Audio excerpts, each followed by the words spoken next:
What's up, boys and girls? It's your boy TeKRaJ, and I'm back with another player review. This time, we're going to do Final Edition 95 overall Doug Baldwin. And we're doing this Doug Baldwin specifically because I've gotten a whole bunch of requests for him. Now, he was released with the last batch of Final Edition players. Of course, he's a Seahawks, so that's going to be popular. There's a lot of Seahawks fans out there. Bandwagon. He's 5'10", 95 speed, 97 catch, 95 elusiveness, 97 spec catch, 88 release, 97 route running, 99 catch in traffic, with a 95 jump.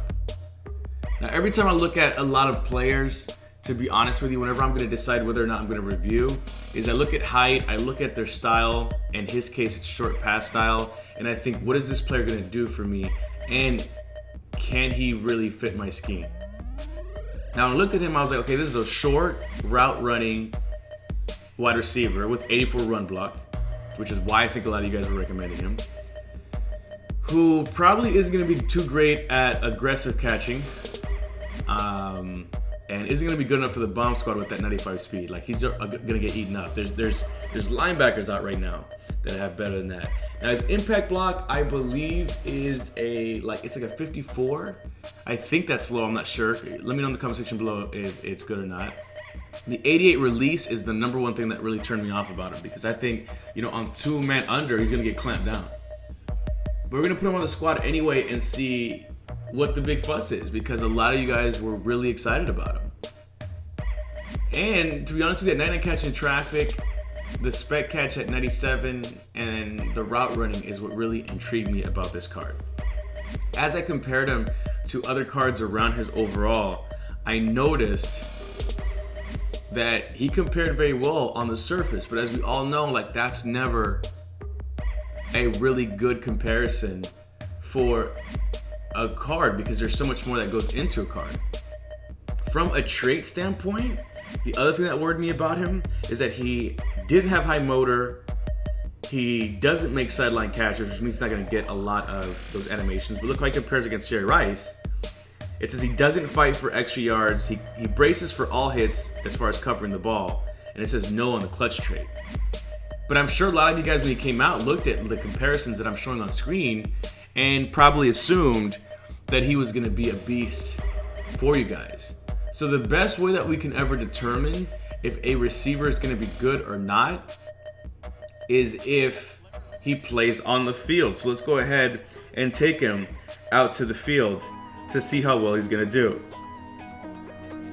Now, right out of the gate, I said I'm going to try him on throws over the middle and things like that, and he did respond pretty well there. When I tried him as far as an aggressive catch standpoint, usually he didn't come up with good animations for me against better corners. Now, of course, when I was playing against people at corners in the low 90s or high 80s, he was pretty good. Notice on the left side, if you didn't notice right there, he actually did a good job of run blocking in every test that I had.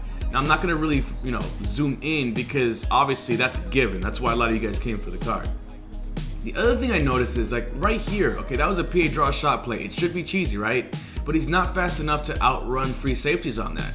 Even if the safety reacts late, as you saw there. And then here, what the hell was that?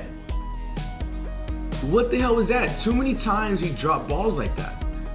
I mean, too many times. He was one of those players that if you're using him and you hit either L2 or the left trigger, which disrupts routes, he was pretty much a mess. But right there, you saw he had a nice animation there. So on this drive specifically on the stream, because I did all of this on the stream, I noticed that once we had C routes or even, a flag route or something like that, or an out route, that is where he excelled. He was pretty good as far as those go. And then, of course, a lot of the situations where he had catch in traffic, he was good. But if it was a one-on-one animation with another corner, he had issues here and there. He wasn't like a lot of these receivers that I had, where regardless of me making the right decision between aggressive catch or possession catch, he was still going to give me a good animation. For example, positional hero Alshon Jeffrey was like that. Mike Evans was like that too. This was probably one of the only aggressive catch situations where I was able to complete it with him, but I think my opponent was going for the catch there. And here goes another example. I mean, there was a safety there that disrupted his route, and the safety didn't swat that last one away. That was just him not being able to make a catch and it leading to interception. Here, once again, any other receiver that has 96, 97 speed would have had a touchdown there. But unfortunately, Doug Baldwin is just not that speed receiver. He's not going to be a bomb squad receiver for me. After that, guys, every time I tried any aggressive catch type situation with him on the stream, I had issues. But where he excelled was like routes like this one I just showed right there.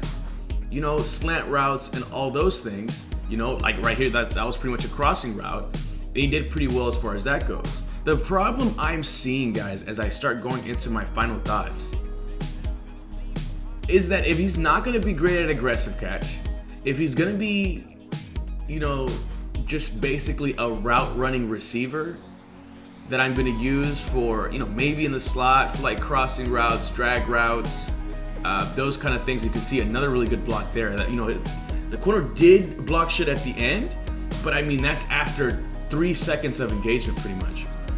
But if that's all he's going to be, there's plenty other receivers that you can get that are going to give you better catching with similar blocking. For example, Final Edition Demaryius Thomas I would choose over him, who is a 96 overall, but I mean it's going to give me a lot better animations as far as catches go, and he's going to have a better release. So I really feel like this corner was one-dimensional. Now his salary cap number is a 46. Whereas, for example, the movers Travis Benjamin has a 96.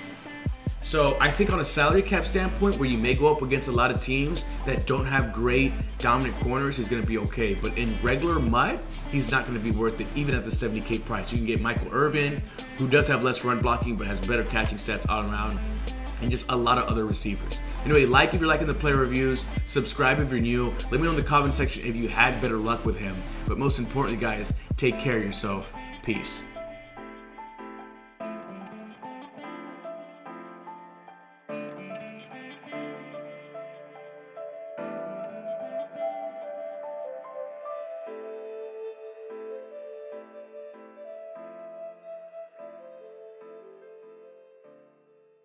Kind of regardless of who we were talking about. And whether I was on a toss or not, this right here is one of my favorite plays because it shows you my opponent tries to suction tackle me, I was able to break that, and then with low stamina, I was still able to break this run deep. It means that whenever they do that move, as you see right here, like they're not going to lose that much speed,